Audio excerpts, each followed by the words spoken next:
For 20 years, I believed I was part of God's chosen people, until the day I discovered that the man preaching holiness was hiding a dark secret behind the church doors.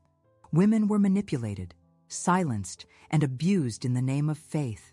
But what I exposed before the congregation changed everything forever. My name is Elizabeth, and for over 20 years, I lived believing I was part of God's chosen people. Every Saturday morning at 5 o'clock sharp, I would wake to the sound of my small alarm clock ticking on the wooden nightstand beside my bed. The house would still be wrapped in that peaceful silence that comes just before dawn, when even the birds haven't yet begun their morning songs. I would slip quietly from beneath my handmade quilt, careful not to wake my husband Robert, and pad barefoot across the cold linoleum floor to my modest closet. The ritual was always the same. I would reach for one of my 3 long skirts, the navy blue one for regular Sabbaths, the charcoal gray for communion services, or the deep burgundy for special occasions. The church had very clear guidelines about modest dress, and I followed them with the devotion of someone who truly believed that every detail mattered to God. No makeup was allowed, no jewelry except for my simple wedding band, and certainly no pants. Those were considered an abomination, a sign of worldliness that would separate us from our Heavenly Father. After dressing, I would walk the 8 blocks from our small ranch house on Maple Street to the Seventh-day Adventist church that sat like a beacon of hope on the corner of Main and Fifth. The building itself was unremarkable. Red brick, white trim, a modest steeple that reached toward heaven with humble determination. But to me, it represented everything pure and sacred in this fallen world. Our town of Cedar Valley wasn't much to look at. Population 3,200 according to the welcome sign, though that number had been painted over so many times, I suspected it hadn't been accurate in decades. It was the kind of place where everyone knew everyone else's business, where the local diner served as the unofficial town hall, and where changing your religion was enough to make you the subject of whispered conversations at the grocery store for months. The Adventist church was considered somewhat exotic in our predominantly Methodist and Baptist community. We were the people who worshipped on Saturday instead of Sunday, who refused to eat pork or shellfish, who didn't celebrate Christmas or Easter the way everyone else did. Some folks in town viewed us with suspicion, others with curiosity, but most simply ignored us as long as we kept to ourselves. And we did keep to ourselves, largely because Pastor David Richardson taught us that friendship with the world was enmity with God. He was a man of average height but commanding presence, with steel gray hair that he kept meticulously combed and eyes that seemed to see straight through to your soul. When Pastor David spoke from the pulpit, his voice carried the authority of someone who spoke directly for the Almighty. His sermons were peppered with dire warnings about the end times, the mark of the beast, and the narrow path that led to salvation. "Remember, beloved," he would say, his gaze sweeping across our small congregation of about 40 faithful members. "We are a peculiar people, chosen by God to be His remnant in these last days. The world will hate you because you are not of this world." Those words made me feel special, chosen, set apart for a divine purpose. I wore our differences like a badge of honor. When my old high school friends invited me to their Sunday barbecues, I politely declined, explaining that I couldn't eat their food or fellowship with those who didn't share our sacred truths. When neighbors asked why I didn't attend the community Christmas pageant, I patiently explained that December 25th was actually a pagan holiday that true Christians shouldn't observe. My daily routine revolved entirely around the church schedule. Monday evenings were for personal Bible study. Tuesday nights, the women's auxiliary met in the church basement to plan potluck meals and discuss modest dress standards. Wednesday brought prayer meeting, where we would spend 2 hours on our knees, sometimes weeping as we pleaded with God to open the hearts of our unconverted family members. Thursday evenings were reserved for visitation, going door to door in pairs, sharing our literature, and inviting people to upcoming evangelistic meetings. Friday sundown marked the beginning of the Sabbath, and from that moment until Saturday sundown, we observed the 4th commandment with scrupulous care. No cooking, no cleaning, no shopping, no entertainment that wasn't specifically religious in nature. We spent Sabbath afternoon reading Ellen White's writings, studying our Sabbath school lessons, or taking nature walks while discussing God's creation. Sunday through Thursday, I worked part-time at the local library, a job I'd taken specifically because it allowed me to be home in time for all our church activities. The head librarian, Mrs. Henderson, was Methodist and occasionally made comments about our unusual beliefs. But she was kind enough and never pressed the issue when I asked for Friday afternoons off to prepare for Sabbath. Robert worked construction and brought home enough money for us to live simply but comfortably. We had been married for 12 years but remained childless, something Pastor David assured us was part of God's plan, though he suggested we pray more earnestly about it. Perhaps, he had said during one of our pastoral counseling sessions, the Lord is preparing you for a different kind of service to his church. Our little house was decorated with religious artwork, biblical scenes painted on canvas, framed texts of Scripture, and several portraits of Jesus that followed you with their eyes no matter where you stood in the room.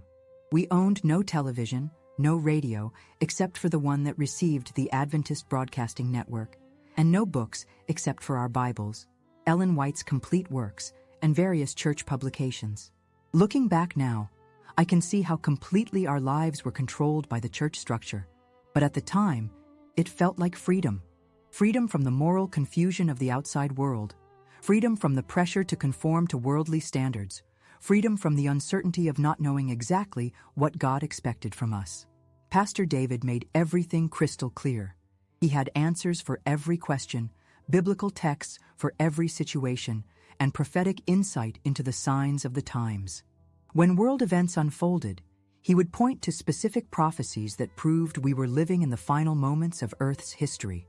When members faced personal struggles, he provided counsel that always aligned perfectly with church doctrine. The first hint that something might be amiss came on a warm Saturday morning in early September. I had arrived at church earlier than usual to help prepare communion, and I noticed Pastor David speaking quietly with Sarah Mitchell, one of our newer members. Sarah was a young mother whose husband had recently left her, and Pastor David had been providing her with special spiritual guidance to help her through this difficult time. As I arranged the unleavened bread on silver plates, I couldn't help but notice how close Pastor David was standing to Sarah, how his hand lingered on her shoulder as he spoke.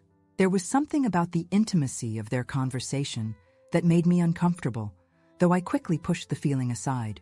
After all, this was our spiritual leader, a man called by God to shepherd his flock. Surely any discomfort I felt was just Satan trying to plant seeds of suspicion in my mind. "Elizabeth," Pastor David called out as he noticed me watching, "how wonderful that you're here early.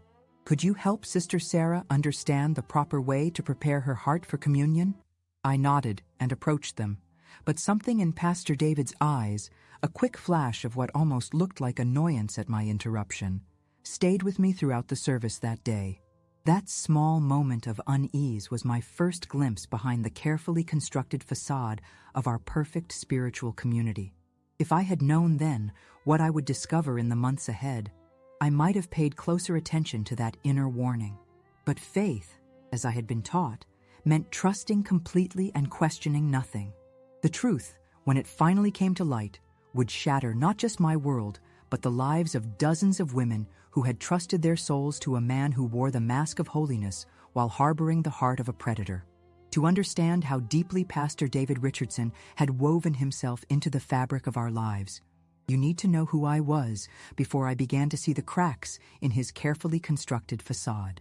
I was Elizabeth Margaret Thornton, born in 1962 in a small farming community about 50 miles from Cedar Valley. My maiden name was Sullivan, and I came from a long line of Irish Catholic immigrants who had settled in the Midwest during the potato famine of the 1840s. My conversion to Adventism at age 19 had been a source of tremendous pain for my family. My mother, Patricia Sullivan, had wept for days when I announced I was leaving the Catholic Church to join what she called that strange Saturday cult. My father, Thomas, a man of few words who worked the railroad for 43 years, simply stopped speaking to me for 6 months. Even now, 15 years later, family gatherings remained strained, marked by carefully avoided topics and the kind of polite distance that breaks hearts slowly over time. I had met Robert at an Adventist evangelistic series held in the Cedar Valley Community Center during the spring of 1983. He was 26 then, 4 years older than me, with gentle brown eyes and calloused hands that spoke of honest work. Robert had grown up Adventist, a third-generation member whose grandfather had been converted by one of the church's pioneer evangelists back in the 1920s. His faith was quieter than mine, less intense, worn comfortable like an old sweater rather than brandished like a sword. Our courtship followed strict church guidelines. We were never alone together without a chaperone, never engaged in physical contact beyond holding hands, and spent most of our time together at church functions or in Bible study. Pastor David, who had arrived at our church just 2 months before I met Robert, took a special interest in guiding our relationship. He counseled us weekly, teaching us about Christian marriage, the proper roles of husband and wife, and the sacred responsibility of raising children in the Adventist faith. "Brother Robert," Pastor David would say during these sessions, his voice carrying that mixture of warmth and authority that made everything he said seem divinely inspired. "Your role is to be the spiritual head of your home. God will hold you accountable for your wife's spiritual development." Then he would turn to me with those penetrating gray eyes and add, "And Sister Elizabeth, your highest calling is to support your husband's leadership and create a haven of peace where he can rest from the battles of this world." I absorbed these teachings eagerly. After years of feeling spiritually homeless, caught between my Catholic roots and my growing conviction that the Adventist message was truth, I craved the certainty that Pastor David provided. He had attended the church's seminary, had spent years studying theology and prophecy, had been personally ordained by the conference president. When he spoke, I believed I was hearing the very voice of God. Our wedding in November 1984 was a small affair held in the church sanctuary, with about 30 members in attendance. Pastor David performed the ceremony, weaving scripture and church doctrine seamlessly into his homily about Christian marriage. He spoke about submission and headship, about the sacred trust between husband and wife, about the need to maintain purity even within marriage. Some of his words made me slightly uncomfortable, particularly his detailed discussions about physical intimacy, but I attributed my discomfort to maidenly shyness rather than anything inappropriate. The early years of our marriage were peaceful, if somewhat isolated. Robert worked long hours on construction sites, often leaving before dawn and returning after sunset, covered in sawdust and concrete dust.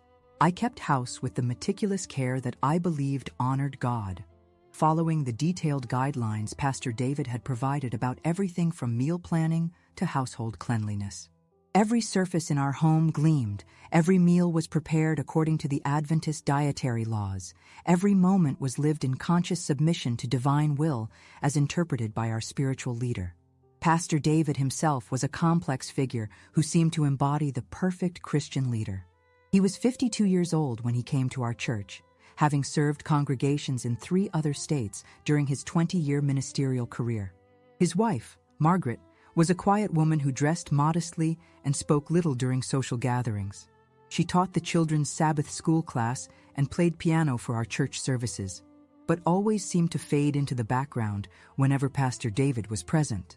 The pastor had a gift for making each member feel uniquely special and spiritually significant.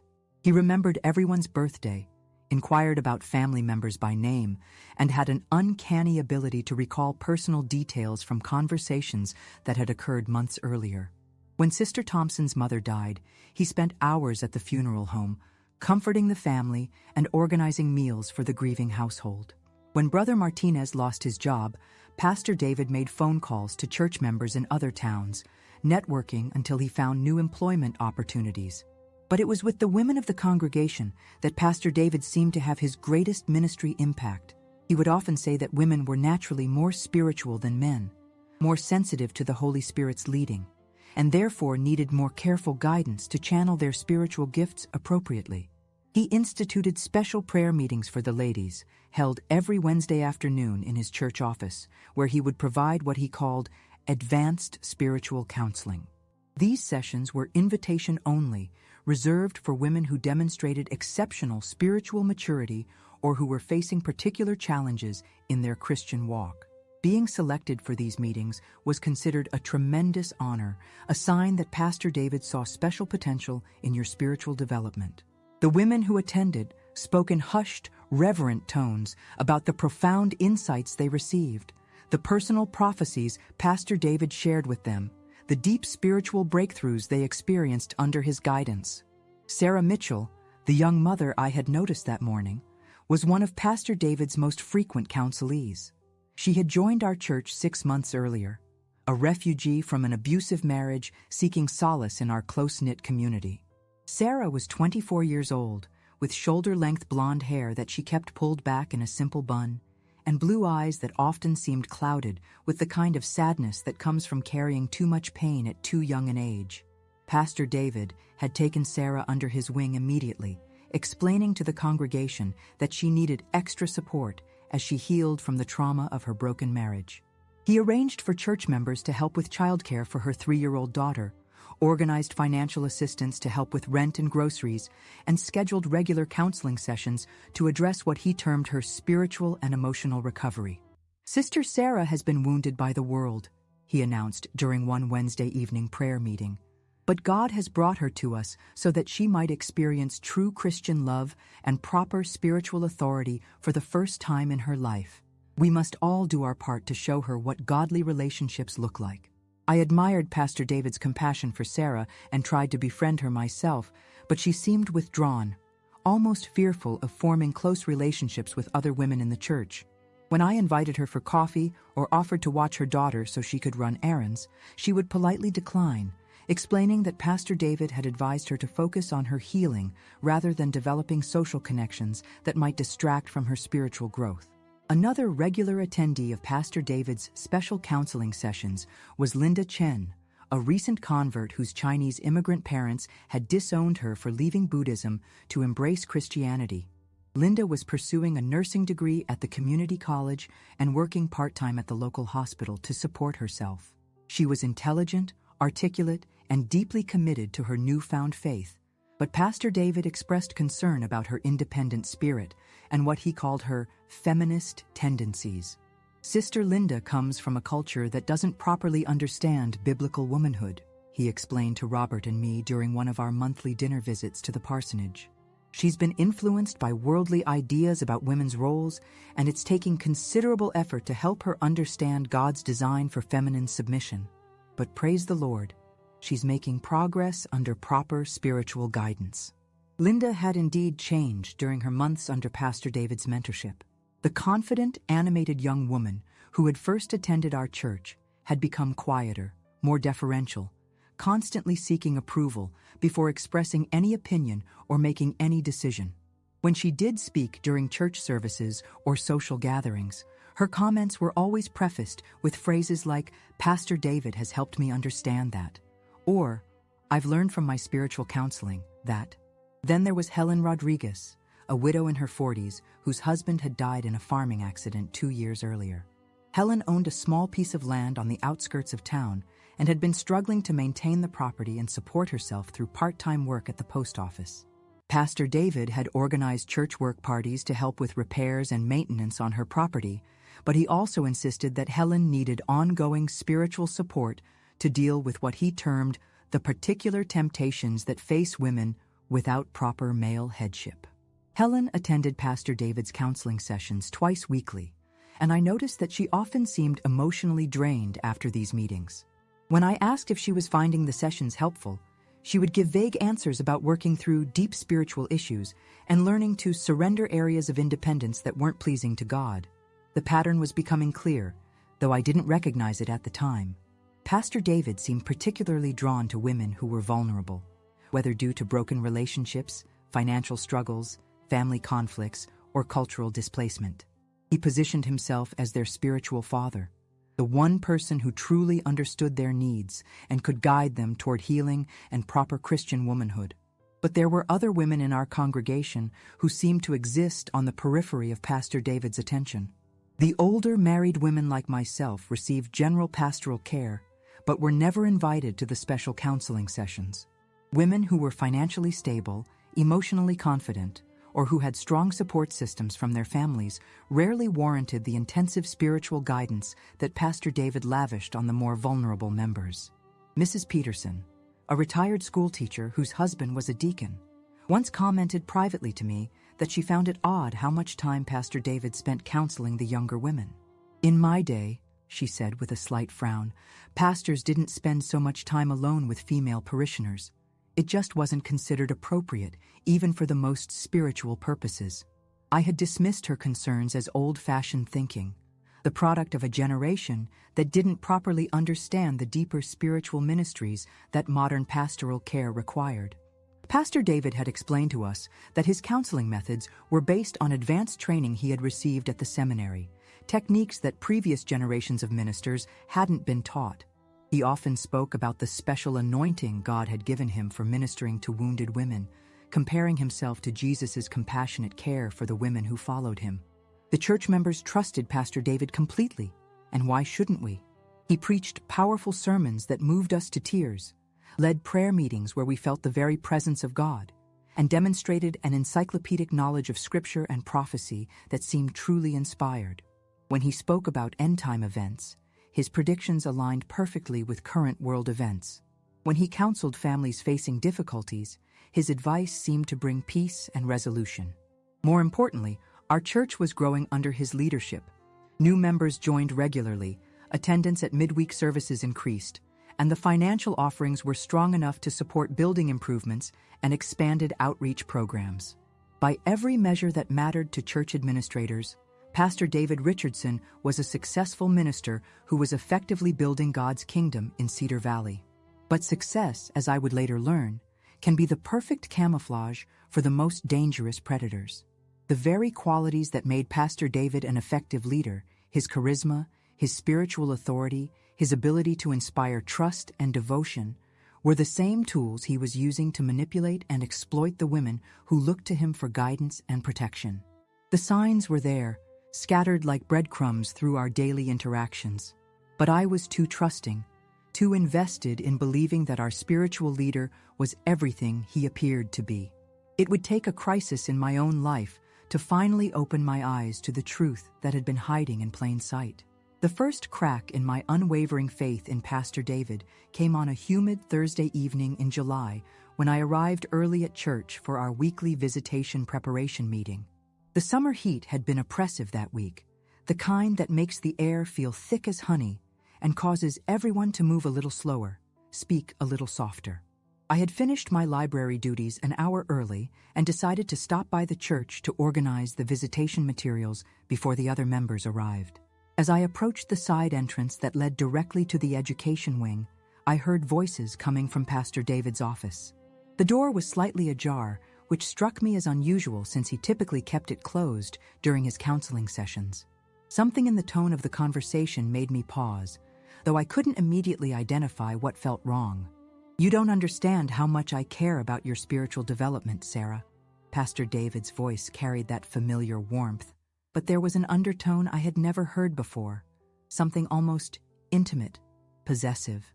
"God has given me special insight into your needs, insights that others couldn't possibly understand." I heard Sarah's voice, smaller, more hesitant than usual. "Pastor, I appreciate everything you've done for me, but sometimes I feel confused about the counseling sessions, some of the things you've asked me to share, some of the exercises you've suggested." "Sarah, dear child," Pastor David interrupted, his voice taking on that patient, slightly condescending tone he used when correcting someone's theology. "You're still thinking with your wounded mind instead of trusting in spiritual wisdom. Remember what we've discussed about submission to spiritual authority? When you question my guidance, you're actually questioning God's will for your life. I should have announced my presence, should have cleared my throat, or knocked loudly on the doorframe. Instead, something kept me frozen in place, listening to a conversation that made my stomach tighten with unease.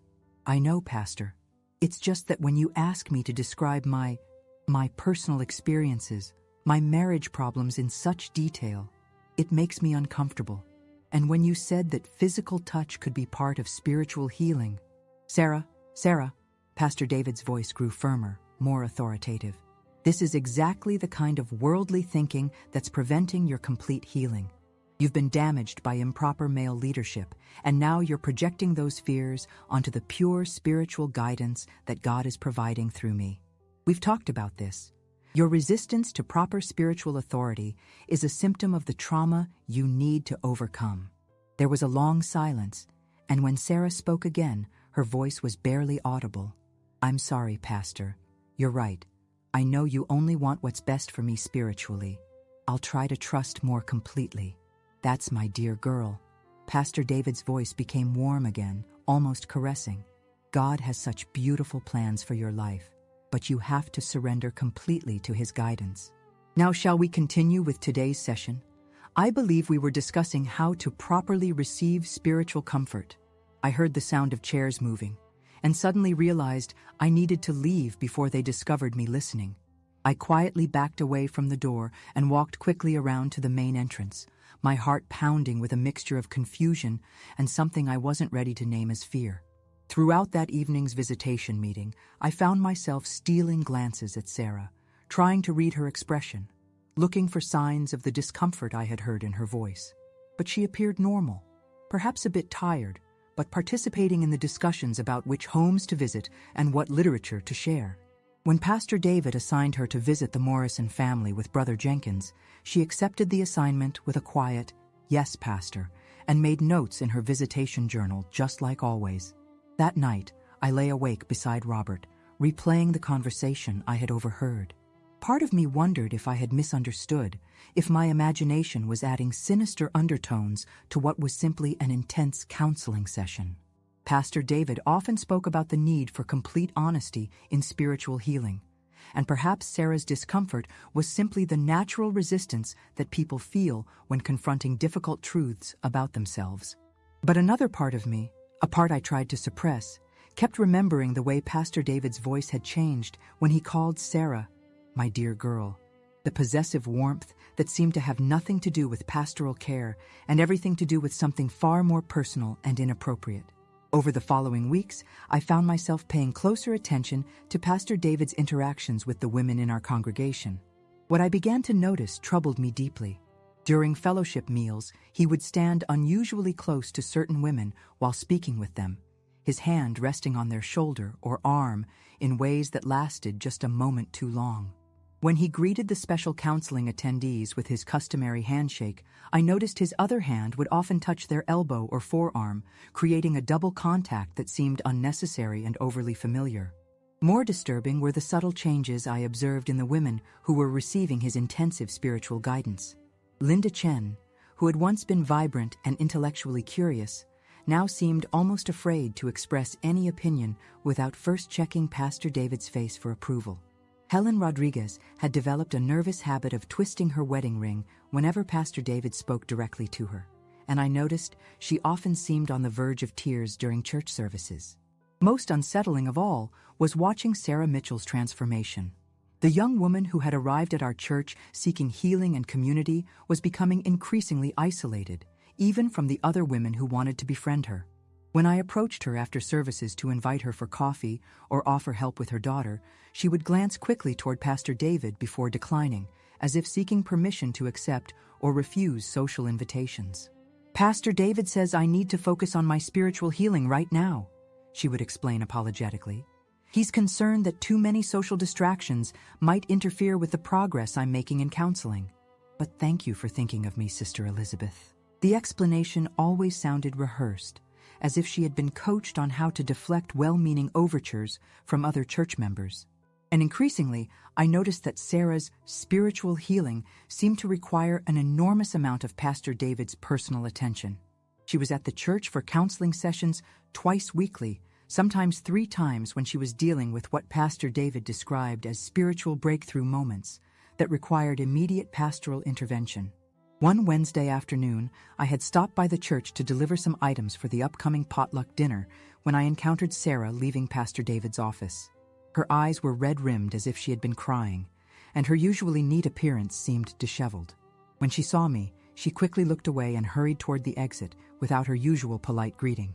"Sarah?" I called after her, but she paused only briefly. "I'm fine, Sister Elizabeth," she said without turning around. Just working through some difficult spiritual issues. Pastor David says the healing process can be emotionally challenging." But she didn't look fine. She looked frightened and ashamed, like someone carrying a secret too heavy for her shoulders. As I watched her practically flee from the building, I felt a growing certainty that something was very wrong with the spiritual healing taking place behind Pastor David's closed office door. That evening, I made a decision that would change everything. I called Linda Chen and asked if she would be willing to meet me for coffee on Saturday evening, after Sabbath ended. Linda seemed surprised by the invitation. Social gatherings among the women weren't typically encouraged unless they were specifically church-related activities. "I'd like that, Sister Elizabeth," she said carefully, "but I should probably check with Pastor David first. He's been helping me understand which friendships are spiritually beneficial and which ones might distract from my growth." The fact that a grown woman felt she needed pastoral permission to have coffee with another church member struck me as deeply troubling, but I kept my voice casual. "Of course, Linda. Just let me know what you decide." She called back the next day to say that Pastor David had approved our meeting, provided we focused our conversation on uplifting spiritual topics rather than worldly concerns or gossip. The list of restrictions he had given her for our coffee date was so detailed it seemed almost scripted. We could discuss our Bible study insights, share testimonies about God's leading in our lives, or talk about our church's mission work. But we were to avoid discussing personal struggles, family problems, or any negative feelings about church leadership. When we met at the small cafe on Main Street, Linda seemed nervous, constantly checking her watch and glancing toward the windows as if expecting to be observed.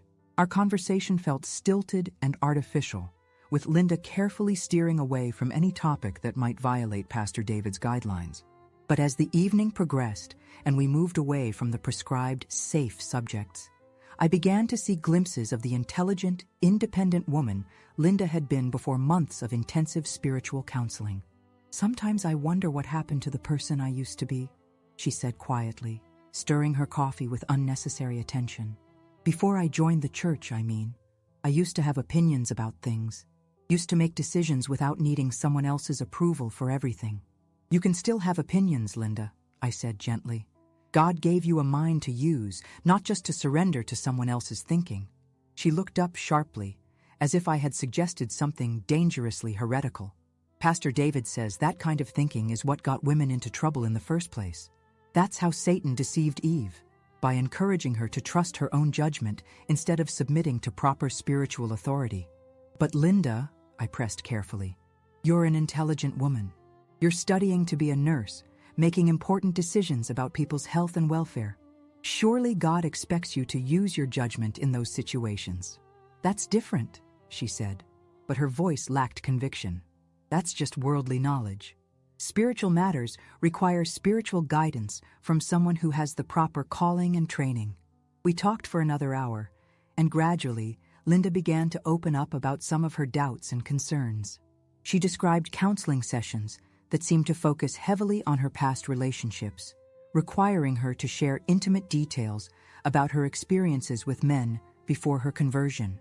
She mentioned exercises that Pastor David had prescribed to help her overcome feminist rebellion, including practices that required her to seek his permission for various daily decisions and to report back to him about her thought patterns and emotional responses.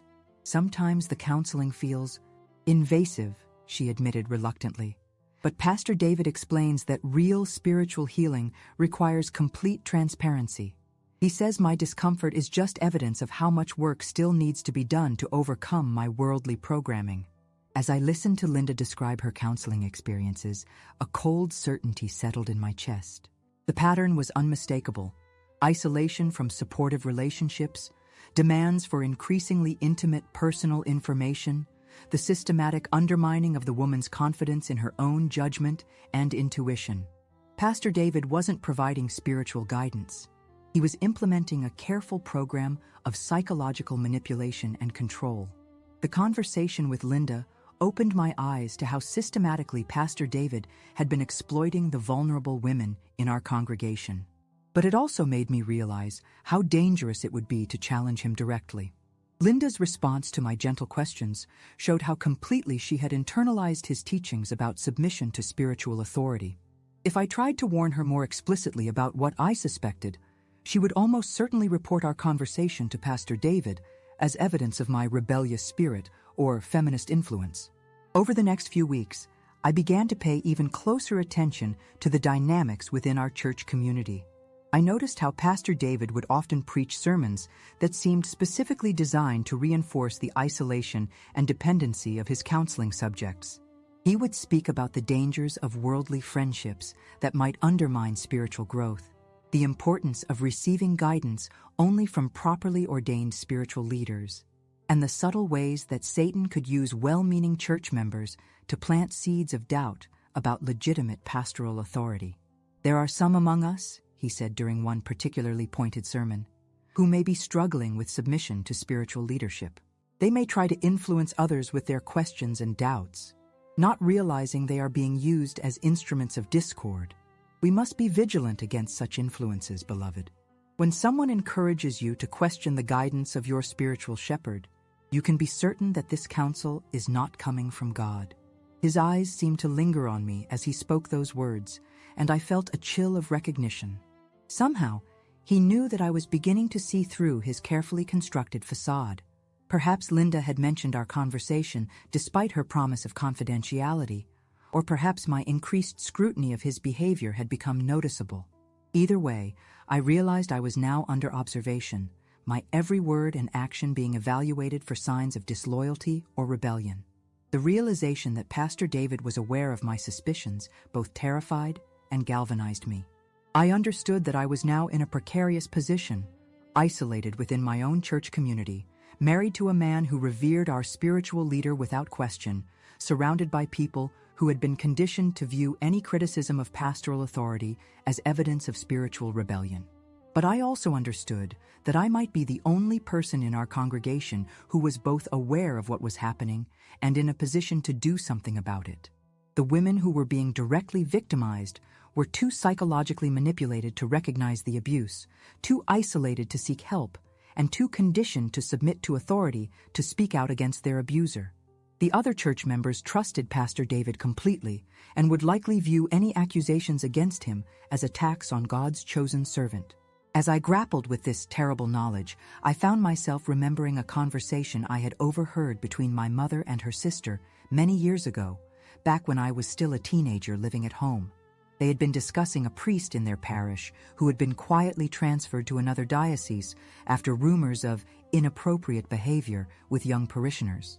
At the time, I hadn't fully understood what they were talking about, but I remembered my aunt's bitter comment. The church always protects its own, no matter who gets hurt in the process. Now, facing a similar situation in my own religious community, I began to understand the full weight of my aunt's words. Challenging Pastor David wouldn't just mean confronting one man's criminal behavior. It would mean challenging an entire system that was designed to protect spiritual leaders at the expense of those they were supposed to serve. The thought of what lay ahead terrified me.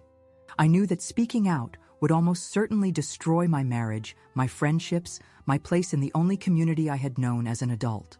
Robert would never believe such accusations against our beloved pastor, and he would view my rebellion as evidence that I had been seduced by Satan's lies. The church members would rally around Pastor David, painting me as a bitter, mentally unstable woman who was trying to destroy God's work out of spite or jealousy. But as I watched Sarah Mitchell grow thinner and more withdrawn with each passing week, as I saw Linda Chen's vibrant personality disappearing under the weight of Pastor David's spiritual guidance, as I witnessed Helen Rodriguez's increasing emotional fragility, I knew I couldn't remain silent. These women were being systematically destroyed by a man who used their faith against them, who turned their love for God into a weapon for his own gratification. The breaking point came on a rainy Tuesday evening in early October.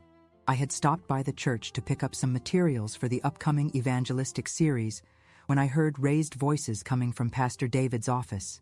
This time, the door was fully closed, but the voices were loud enough to carry through the wooden panels. "Please, Pastor, I can't do this anymore." Sarah's voice was thick with tears and desperation. "This isn't spiritual counseling. This isn't healing. This is wrong, and you know it's wrong. Sarah, you're having a spiritual crisis." Pastor David's voice was calm but firm. "Satan is trying to convince you that God's healing process is somehow sinful. This is exactly what we've been working toward. The moment when your old, wounded self tries to reassert control instead of submitting to divine guidance. No. Sarah's voice became stronger, more determined. I've been reading my Bible, really reading it, not just studying the passages you assign. And nothing in Scripture supports what you've been asking me to do. Nothing justifies the way you've been touching me, the things you've required me to share, the physical aspects of these sessions. There was a long silence, and when Pastor David spoke again, his voice had taken on a harder edge that I had never heard before. Sarah, you're making a very serious mistake. Do you understand what will happen if you start spreading lies about my ministry? Do you realize how this congregation will react when they learn that you're trying to destroy their spiritual leader with false accusations? They're not false accusations, and you know it, Sarah said. But I could hear the fear creeping back into her voice. Who do you think they'll believe, Sarah? A divorced woman with a history of mental instability, or their ordained pastor who has served faithfully for years? Who do you think will take responsibility for your daughter when Child Services learns that her mother is having psychological breakdowns and making delusional accusations against respected community leaders? The cruelty in his voice, the calculated way he was using Sarah's vulnerabilities against her, crystallized my resolve. This wasn't just spiritual abuse. It was psychological terrorism, and it had to be stopped. I quietly left the church and drove home through the rain, my mind racing with plans and possibilities. That night, as Robert slept peacefully beside me, I lay awake, composing the words I would need to speak, preparing for the battle that I knew was coming. The next Saturday would change everything. Saturday morning arrived with the kind of crisp October air that usually filled me with anticipation for our Sabbath worship. But as I dressed in my navy blue skirt and white blouse, my hands trembled so violently I could barely fasten the buttons. Robert had already left for his early morning responsibilities as head deacon, which meant I would have to face what was coming without even the comfort of his presence beside me, however disapproving that presence might soon become. The church was fuller than usual that morning. Word had spread through our small community about the special evangelistic series beginning the following week, and several visitors had come to observe our worship service. I recognized the faces of potential converts, curious neighbors, and even a few members from other Adventist churches in the region who had come to hear Pastor David's renowned preaching. As I took my usual seat in the third pew from the front, I noticed Sarah Mitchell sitting alone near the back of the sanctuary. Her face was pale, her eyes fixed on her hands, folded in her lap. She looked like someone who had spent the night wrestling with angels and losing. Across the aisle, Linda Chen sat with her characteristic perfect posture, but I could see the tension in her shoulders, the way she kept glancing nervously toward Pastor David's office door. The opening hymn was, "A Mighty Fortress is Our God," and as our small congregation sang those familiar words about battling against the Prince of Darkness, I felt the irony piercing through my chest like a knife. We were singing about defeating evil, while the very man leading our worship was the one bringing darkness into our midst. Pastor David took the pulpit with his usual commanding presence, his silver hair gleaming under the sanctuary lights, his voice resonating with the authority that had once comforted me so deeply.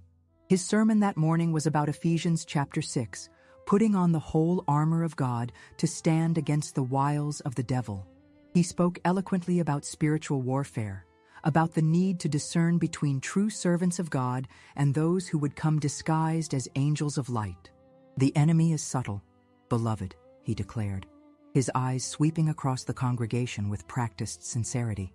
"He doesn't always come as a roaring lion. Sometimes he comes whispering lies into the ears of those who should be most loyal to God's work.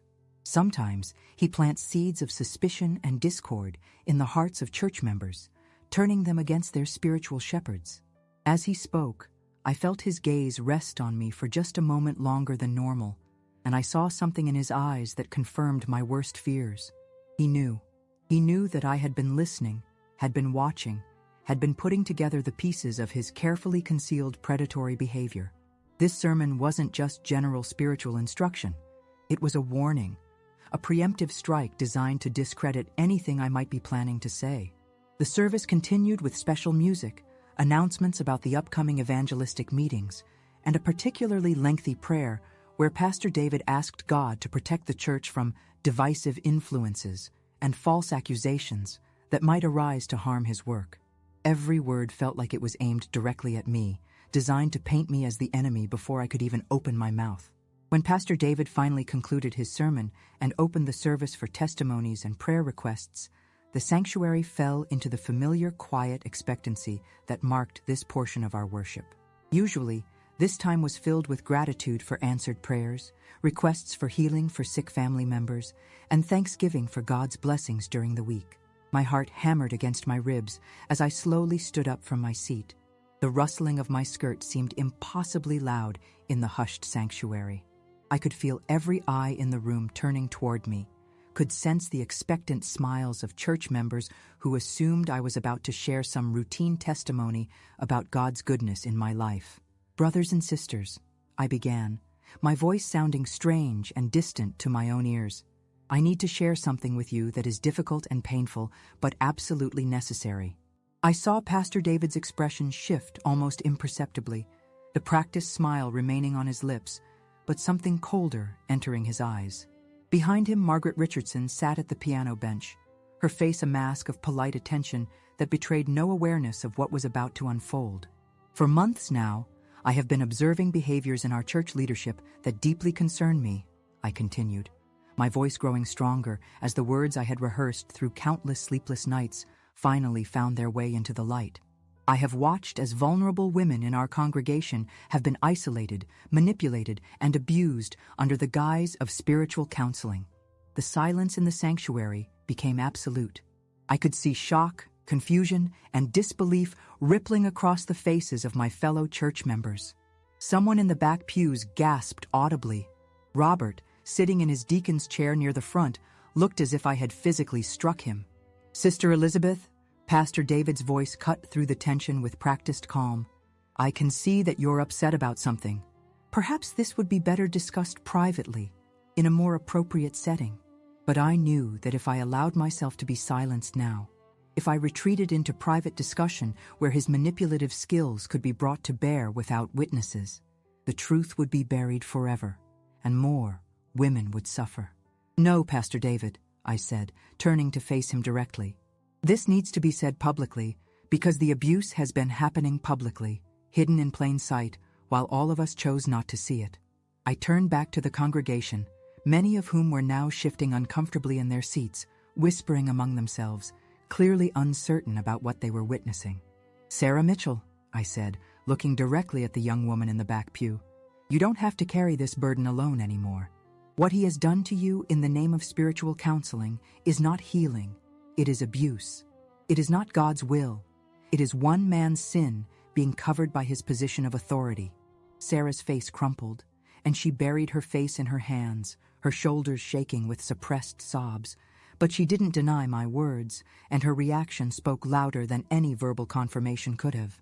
"Linda Chen, Helen Rodriguez," I continued, "you have been systematically isolated and controlled. Your natural instincts and judgment undermined by a man who has used your faith against you. The confusion and self-doubt you feel isn't spiritual growth. It's the result of psychological manipulation." "That's enough," Pastor David's voice boomed through the sanctuary, his carefully maintained composure finally cracking. "This woman is clearly having some kind of mental breakdown. What you're witnessing is a deeply troubled individual making wild, unfounded accusations against God's servant." But before he could continue his counterattack, something extraordinary happened. Sarah Mitchell stood up from her seat in the back pew, her face streaked with tears but her voice clear and strong. "She's telling the truth," Sarah said, her words carrying to every corner of the silent sanctuary. "Pastor David has been abusing his position, using his authority to force women into situations that have nothing to do with spiritual counseling and everything to do with his own gratification."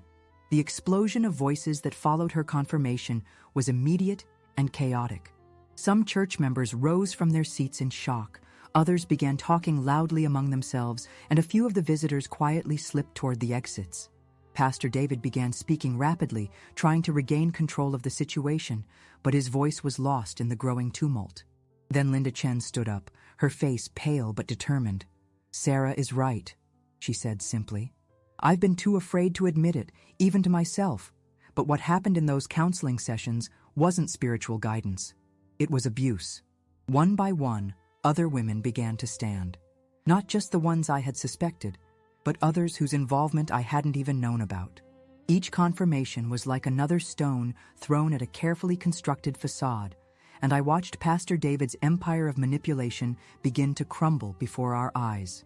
The truth, once released, could not be contained.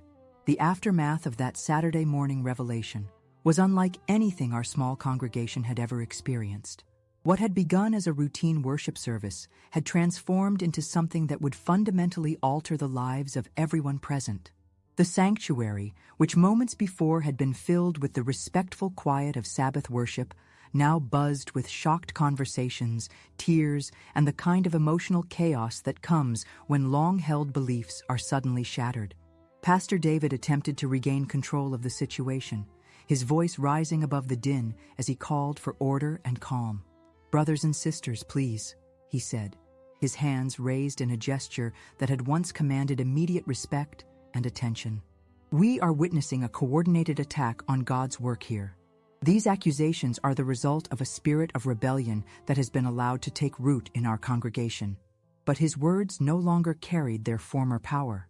The spell had been broken, and I could see doubt creeping into faces that had once regarded him with unquestioning reverence. Robert stood frozen in his deacon's chair, his face cycling through expressions of confusion, anger, and something that might have been the first stirrings of horrible recognition. Margaret Richardson had risen from the piano bench and now stood beside her husband, her face a mask of composure that couldn't quite hide the tremor in her hands. For the first time since I had known her, she looked directly at the women who were speaking out, and I saw something in her eyes that suggested this might not be the complete shock to her that it appeared to be to everyone else. "These are serious accusations," said Brother Martinez, one of our elders, his voice carrying the authority of someone trying to restore order to chaos. "If there is truth to what's being said, it needs to be investigated properly through official church channels, not aired publicly like this." Official church channels? Sarah Mitchell's voice cut through the noise, stronger now than I had heard it in months. "Do you mean the same official channels that allowed this to continue for years? The same system that moves problematic pastors from church to church instead of addressing their behavior?" Her words carried a weight of knowledge that surprised me.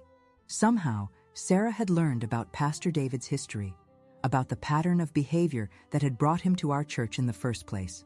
Linda Chen stepped forward, her nursing training apparent in the clinical precision with which she spoke. "I've been documenting everything," she said quietly, but her words carried clearly through the sanctuary. Dates, times, specific incidents. I started keeping records because the counseling sessions were so unusual that I wanted to track my spiritual progress, as Pastor David called it. I realize now that I was unconsciously creating evidence. The impact of her statement was immediate. Several church members who had been defending Pastor David fell silent, perhaps beginning to understand that this wasn't just emotional testimony, but potentially documented evidence of systematic abuse. Pastor David's face had gone pale, but he continued his attempts to control the narrative. "Linda, dear child, you've obviously misunderstood the nature of advanced pastoral counseling. What you've interpreted as inappropriate was simply intensive spiritual guidance that your inexperience led you to mischaracterize." "Don't you dare call me dear child ever again." Linda's response was sharp, her voice carrying an authority I hadn't heard from her in months. "I'm a grown woman, a trained professional, and I know the difference between legitimate counseling and manipulation. What you did to me, to all of us, was calculate and predatory." Helen Rodriguez had been standing silently since her initial confirmation, but now she spoke for the first time. "There are others," she said simply. "Women who aren't here today, women who left the church rather than continue to endure what was happening. Women who moved away, women who stopped attending without explanation. We weren't his first victims, and if this had continued, we wouldn't have been his last." The weight of her words settled over the congregation like a shroud. I could see church members beginning to remember other women who had disappeared from our fellowship over the years, departures that had been explained as spiritual backsliding or family situations, but which now took on a far more sinister significance. Mrs. Peterson, the retired schoolteacher who had once expressed concerns about Pastor David's counseling methods, stood up from her seat near the middle of the sanctuary. "I should have spoken up years ago," she said, her voice heavy with regret. "I saw things that made me uncomfortable, heard conversations that didn't seem appropriate for pastoral care. But I told myself I was being old-fashioned, that I didn't understand modern ministry methods." Her admission seemed to open floodgates of recognition among other church members. I watched as people began to acknowledge warning signs they had ignored, uncomfortable moments they had dismissed, patterns of behavior they had chosen not to see because the implications were too disturbing to contemplate. Robert finally found his voice, though it came out strained and uncertain.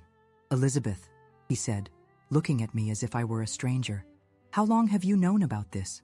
How long have you been investigating our pastor without telling me?" The hurt in his voice cut through me like a blade. I could see that he felt betrayed not just by Pastor David's behavior, but by my silence, my secret investigation, my decision to handle this publicly rather than coming to him first. "I've suspected for weeks," I admitted, my voice gentler now as I addressed my husband directly. "But Robert, I knew you wouldn't believe me if I came to you with suspicions. I knew you'd think I was being influenced by Satan, or jealous of Pastor David's ministry, or suffering from some kind of spiritual rebellion. I had to be certain, and I had to find a way to make the truth undeniable." The pain in Robert's eyes told me that my assessment had been accurate and that knowledge brought me no satisfaction. I was destroying not just our church community, but potentially my marriage, in order to protect women who might never thank me for the devastation my honesty was causing. The visitors who had come to observe our service had largely fled by this point, their curiosity about Adventist worship thoroughly satisfied in ways they had never anticipated. The remaining congregation was made up entirely of regular members, people whose lives were intertwined with the church community and who couldn't simply walk away from what was unfolding. Brother Jenkins, who had been serving as assistant pastor under Pastor David's mentorship, stood up with obvious reluctance. "We need to contact the conference administration immediately," he said, his voice shaky but determined. "This congregation cannot handle a situation of this magnitude on its own. We need guidance from church leaders who have experience with these kinds of problems." Pastor David finally seemed to realize that his authority was completely undermined, that no amount of spiritual rhetoric or accusations of rebellion were going to restore his position.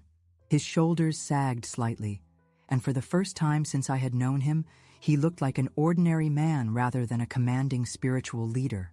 "You don't understand what you're doing," he said, his voice now carrying a note of desperation rather than authority.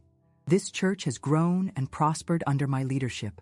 Families have been brought to Christ, lives have been changed, God's work has been advanced.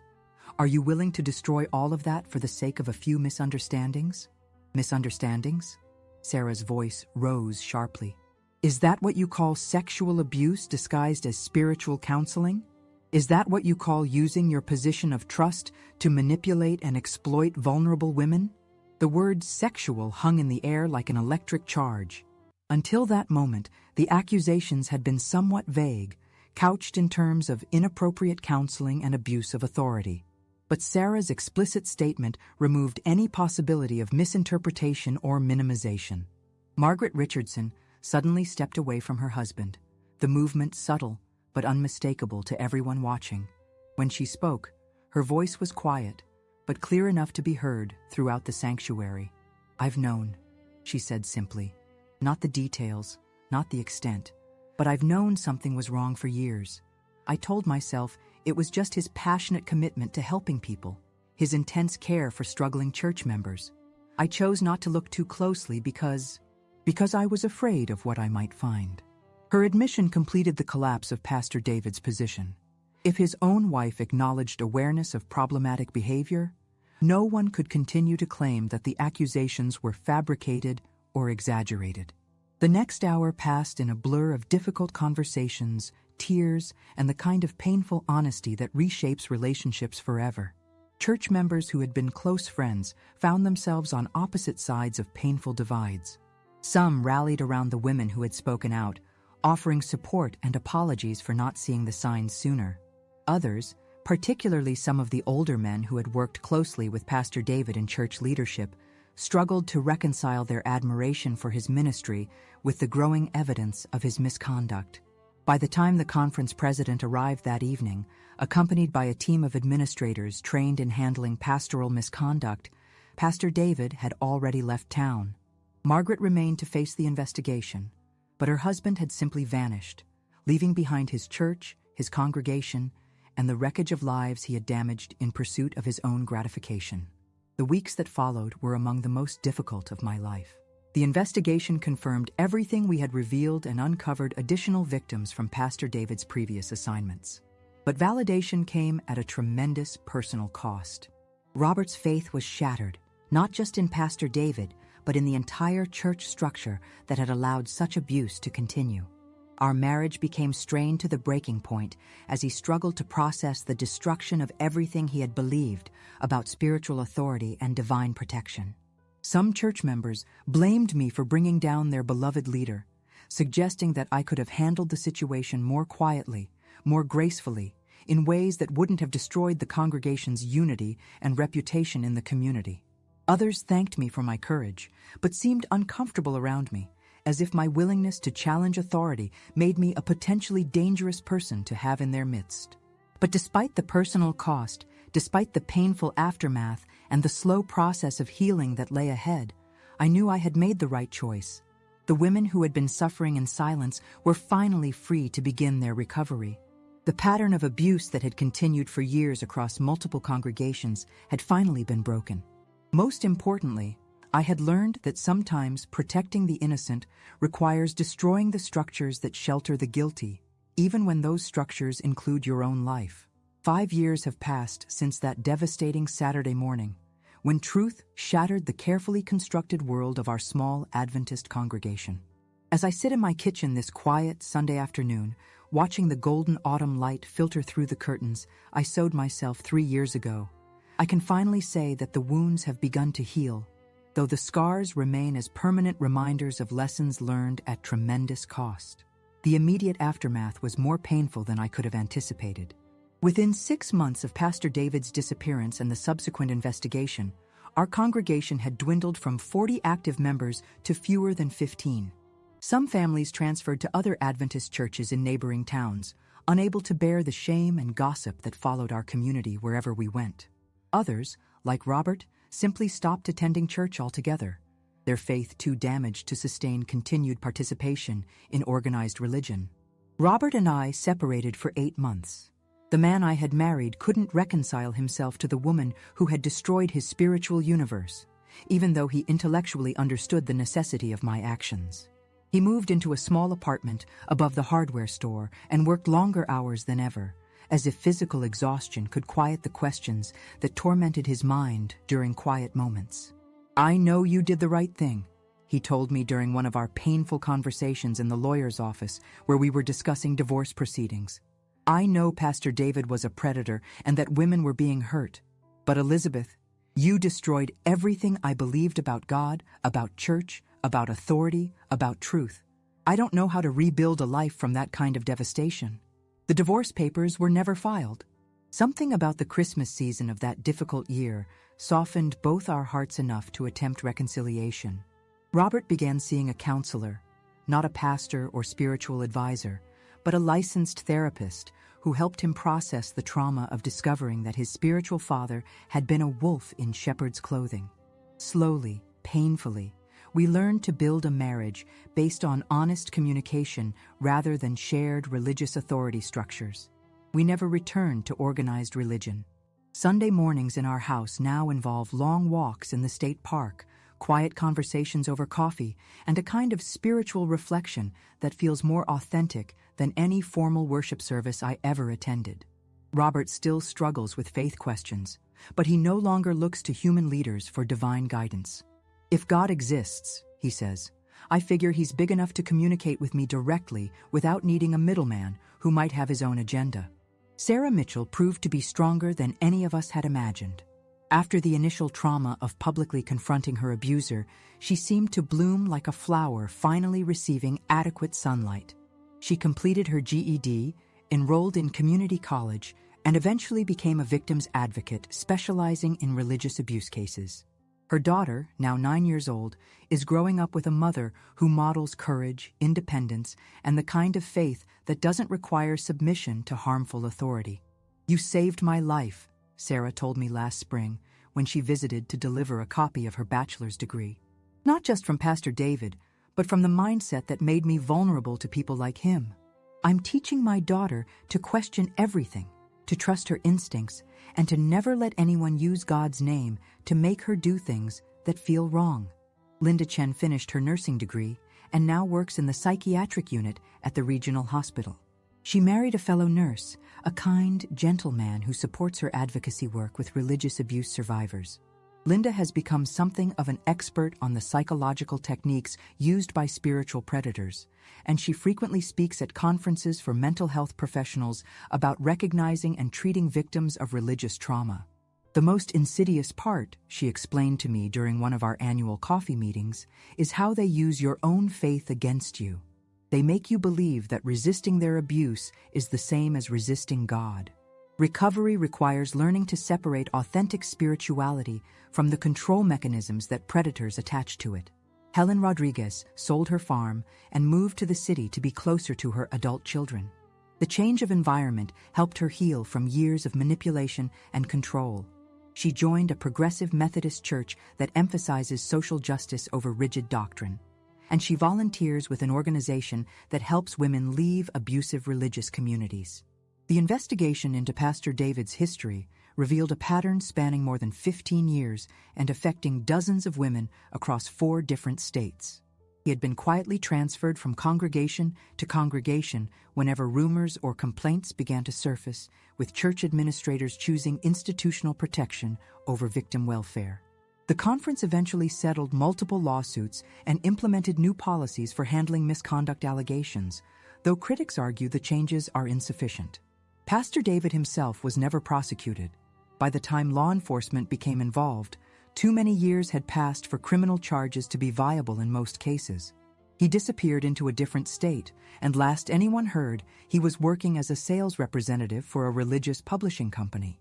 The knowledge that he escaped legal consequences still burns in my chest sometimes, but I've learned to find peace in knowing that his ability to harm women through spiritual authority has been permanently ended. Mrs. Peterson, the retired schoolteacher who had recognized warning signs years earlier, became an unexpected ally in the healing process. She organized support groups for former congregation members and helped connect our local survivors with resources and counseling services. Her guilt over not speaking up sooner motivated years of volunteer work with organizations fighting spiritual abuse.